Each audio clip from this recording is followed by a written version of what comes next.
to the Commotio Cordis, Cauda Equina, and high-pressure injection injury class. This presentation was scraped together from various sources. Here's the type of call you may run on for Commotio Cordis. A 12-year-old was playing baseball and was hit in the chest by a baseball. He went into V-fib and was resuscitated by 3 nurses prior to EMS arrival. This was a positive outcome, but not all of them end this way. As one of the more common causes of sudden cardiac death in young athletes, along with hypertrophic cardiomyopathy and congenital abnormalities of the coronary arteries, Commotio Cordis has received significant media attention because of the increased awareness of sudden cardiac death that occurs during sports.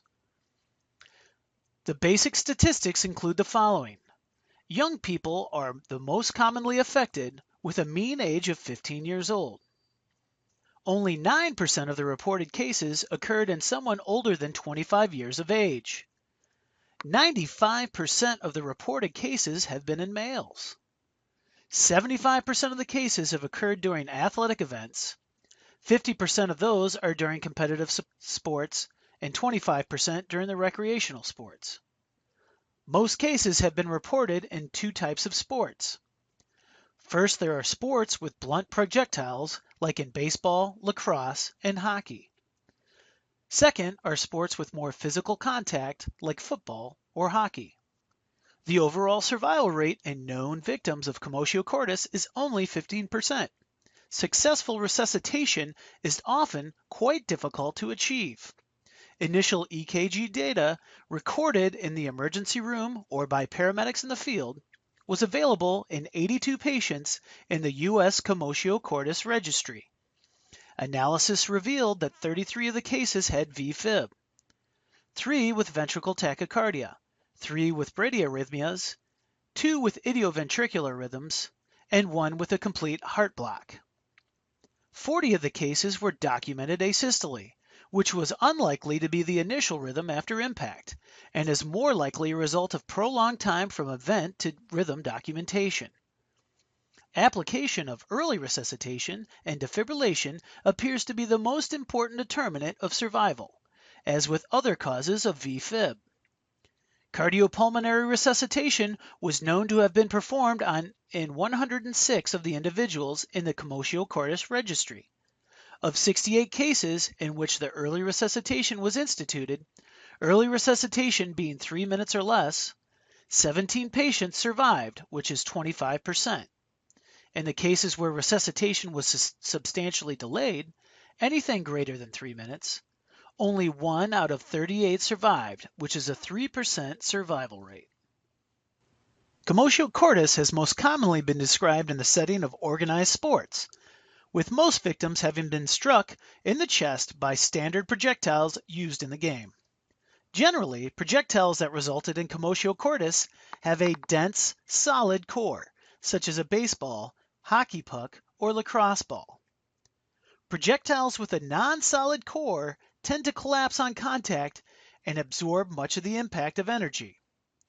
Only a single event has been attributed to chest impact with an air-filled soccer ball. In almost all cases, the chest impacts that resulted in Commotio Cordis occurred to the left of the sternum, directly over the cardiac silhouette. Estimated velocities of pitched baseballs were 30 to 50 miles per hour. Interestingly, 38% of individuals competing in organized sports were wearing standard, commercially available chest wall protection at the time of their event. However, in 25 of these 32 cases, the chest wall protector did not adequately cover the left chest or precordium at the time of the impact.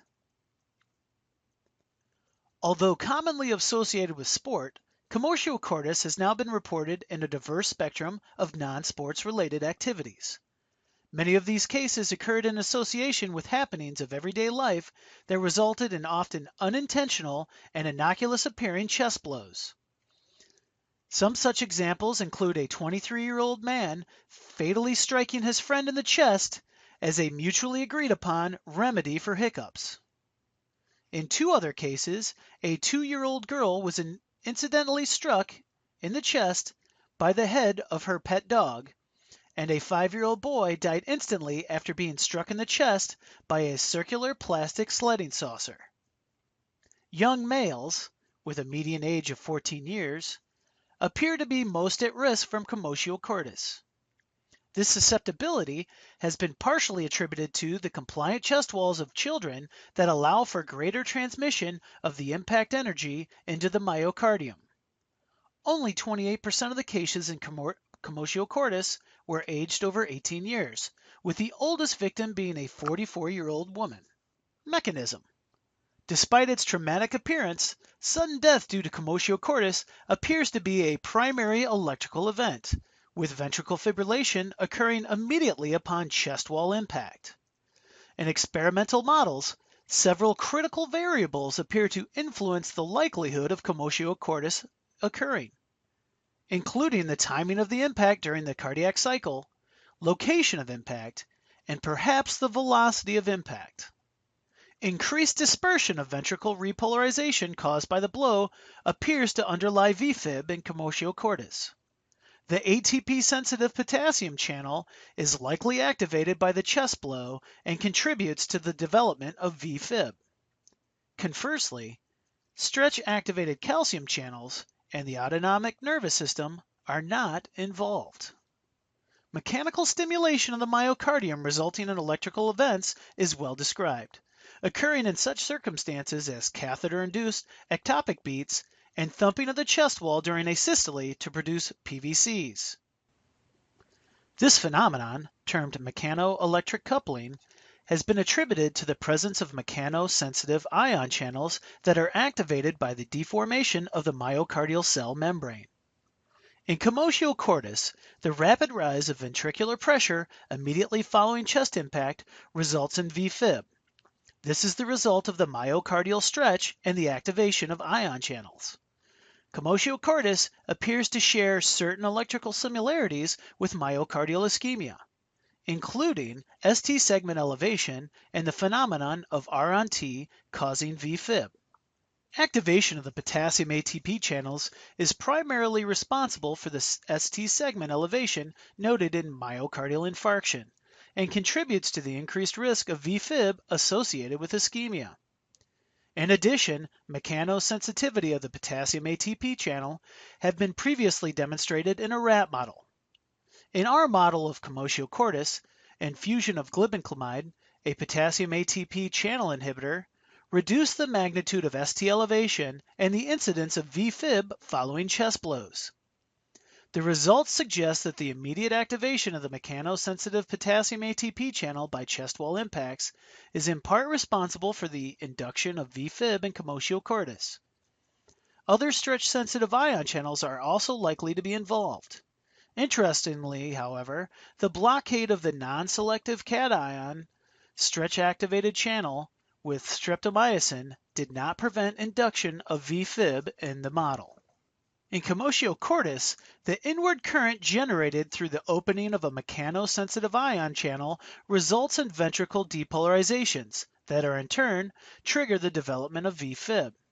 However, ventricle depolarization alone is not sufficient to result in the reentrant arrhythmia that underlies the mechanisms of VFib. Thus, initiation of VFib in Commotio Cordis appears to require at least two features. One, a trigger premature ventricular depolarization occurring in the setting of a susceptible myocardial substrate. The necessity of both trigger and substrate is illustrated in experiments of impact velocity. PVCs were observed in nearly 70% of the impacts that did not result in VFib.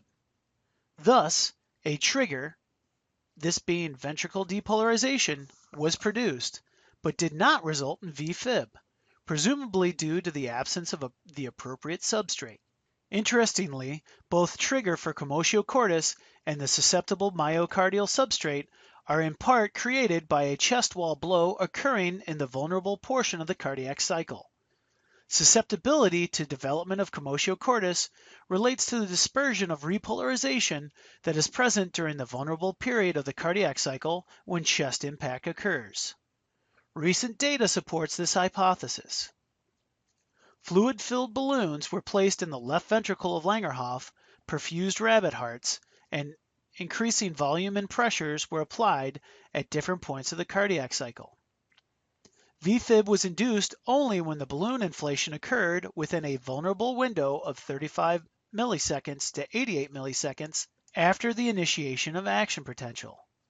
This vulnerable window corresponded to the time of spontaneous increase in repolarization dispersion. What was even more interesting was the observation that as compared to the baseline, pressure pulses that induced VFib resulted in further increase in repolarization dispersion. Thus, it appears that the upstroke of the T wave signifies a window of potential vulnerability for the development of VFib in Commotio Cordis, due to the spontaneous increase in repolarization dispersion. The potential vulnerability for the induction of VFib is realized when the chest impact results in sudden elevation of the left ventricular pressures, leading to further increase in repolarization dispersion. This corresponds to the hypothesis of the R-on-T phenomenon. In non-ischemic myocardium, premature ventricle depolarization during the T wave does not normally induce VFib. Therefore, continuous ventricular pacing is generally safe. However, with the increase in repolarization dispersion in the setting of ischemia, the potential for inducing VFib can be realized when the PVC falls on the vulnerable portion of the T wave. Development of an experimental animal model has allowed for a deeper understanding of the underlying mechanisms. This model attempts to mimic the clinical profile of Commotio Cordis and entails propelling projectiles commonly used in sports, baseballs and lacrosse balls, at the chest wall of anesthetized juvenile swine. Release and subsequent impact of the balls are gated into the cardiac cycle by a cardiac stimulator with triggering from the surface of the electrocardiogram of the swine.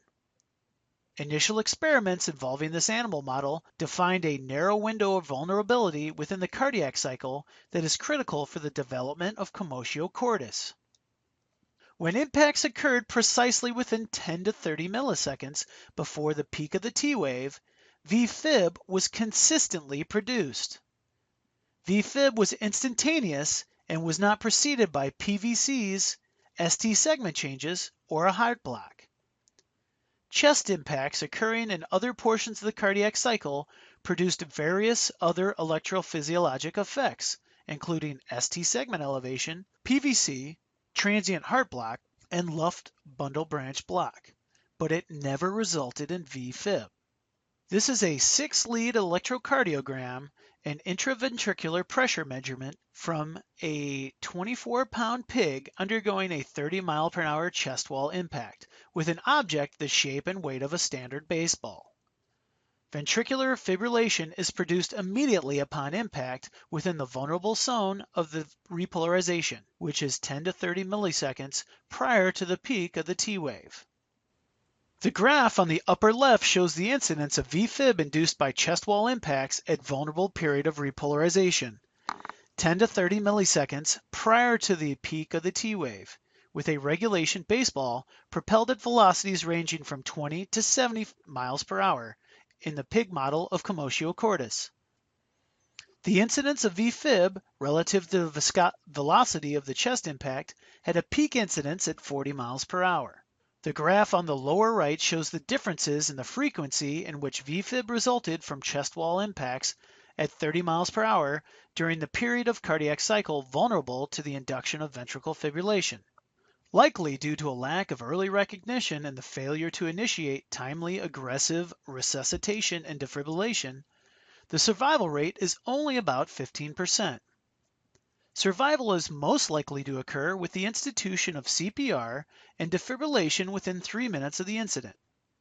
Similar outcomes were seen in the model of Commotio Cordis, in which defibrillation with an AED within 1 or 2 minutes of VFib resulted in a successful resuscitation in 100% and 92% of the animals, respectively. Only 46% of the shocks were successful after 4 minutes, and after 6 minutes, survival decreased further to 25%. The AED recognized VFib with 98% sensitivity. For non-shockable rhythms, it was 100%. Based on this data, more widespread access to the AEDs at organized youth sporting events and the training of personnel in their early use would likely achieve in substantial increases in the survival of Commotio Cordis victims. However, the importance of developing more effective primary prevention strategies and promoting their widespread use should not be overlooked. This point is underscored by the recent tragic case reported in a 22-year-old student who suffered a Commotio Cordis event during an intercollegiate lacrosse game. Despite early AED application and prompt defibrillation, which was within 2 minutes of his collapse, spontaneous circulation could not be restored. The student died an hour later in a neighboring emergency department. Cauda Equina syndromes are symptoms associated with the compression of the spinal cord nerves below L1. From 85% to 90% of Cauda Equina syndromes are caused by a mass or tumor from a malignant cancer. Findings suggestive of Cauda Equina syndrome include localized back pain in the presence of weakness of the legs, loss of the ability to walk, paralysis, sensory defects, and a loss of bowel or bladder continence. There are 3 variations of CES. Number 1, rapid onset without a previous history of back problems. Number 2, acute bladder dysfunction with a history of low back pain and sciatica. Number 3, chronic backache and sciatica with gradually progressing CES, often with canal stenosis. This patient experienced bowel incontinence and inability to achieve erection after chiropractic spinal manipulation. The dural sac and the Cauda Equina were compressed at multiple levels, including L3, L4, L4, L5, and L5S1. Myelography revealed severe dural sac compression with bilateral involvement.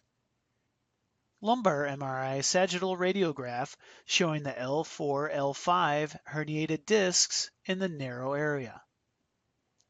The frontal radiograph of the lumbar spine canal showing a non-filling, narrow area corresponding to the L4, L5 herniated disc. The lateral radiograph of the lumbar spinal canal shows a narrowing and non-filling area corresponding to the L4, L5 herniated disc. Note: myelography is a type of radiographic examination that uses contrast medium to detect the pathology of the spinal cord, including the location of the spinal cord injury, cysts, and tumors. The procedure often involves injection of contrast medium into the cervical or lumbar spine, followed by several X-ray projections. A myelogram may help find the cause of pain not found by an MRI or CT scan. Patients may not clearly manifest all the characteristic features of Cauda Equina syndrome. Diagnosis is also complicated by sphincter disturbance due to pain and opioid-based analgesia. This is a rare condition that can even be missed in the emergency departments. The bottom line is that Cauda Equina syndromes requires prompt and appropriate surgical treatment. The best course of action is to be aware of risk factors signifying more serious causes of back pain and provide appropriate analgesia while transporting the patient in a position of maximal comfort. High-pressure injection injuries, a case study. Crews responded to an intoxicated male with the right side of his face swollen from an assault with a taxicab mechanic at a West Side garage. The unlikely weapon, a high-pressure power washer used to wash the cabs. Using the power tool to swat away the intoxicated assailant, the mechanic's helper sprayed the patient in the face from about a foot away with a full blast, hefty 1,000 psi at the tip, pushing him backwards and causing soft tissue injuries. The presentation was nothing out of the ordinary for blunt force trauma assault. A pronounced area of swelling to the periorbital area was observed with no gross or unusual facial movement. A check of the eye showed that the extraocular movement to be intact.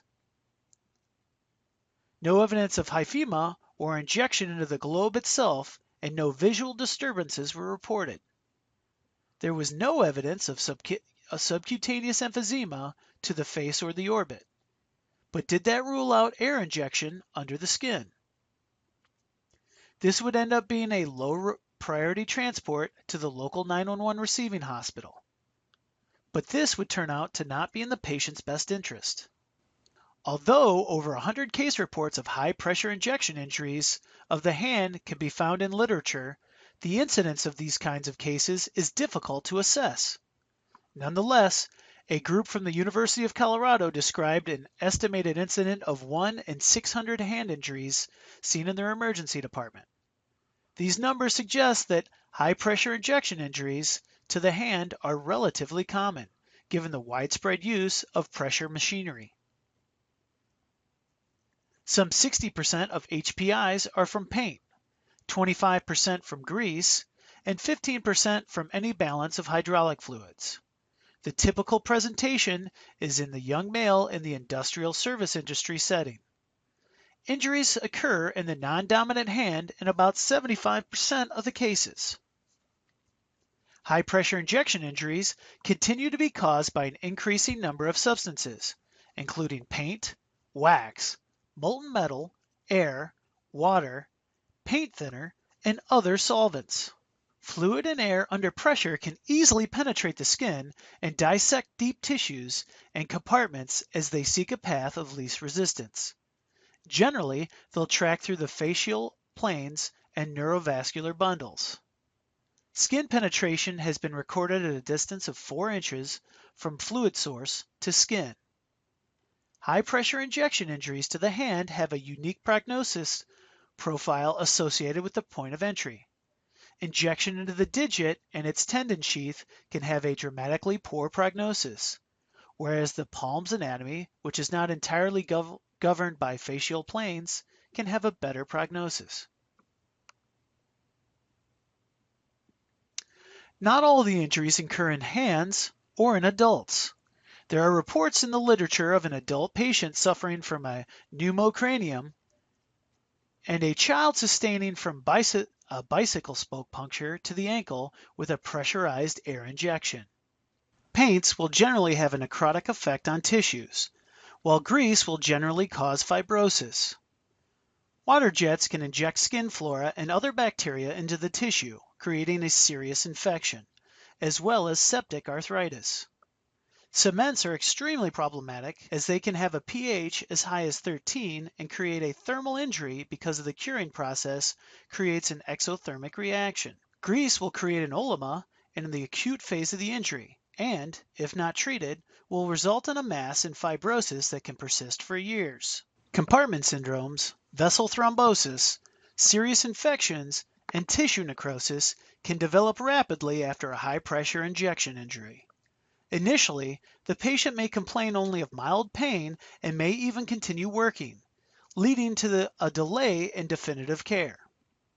The injured area may at first seem innocuous, presenting with only a small pinprick.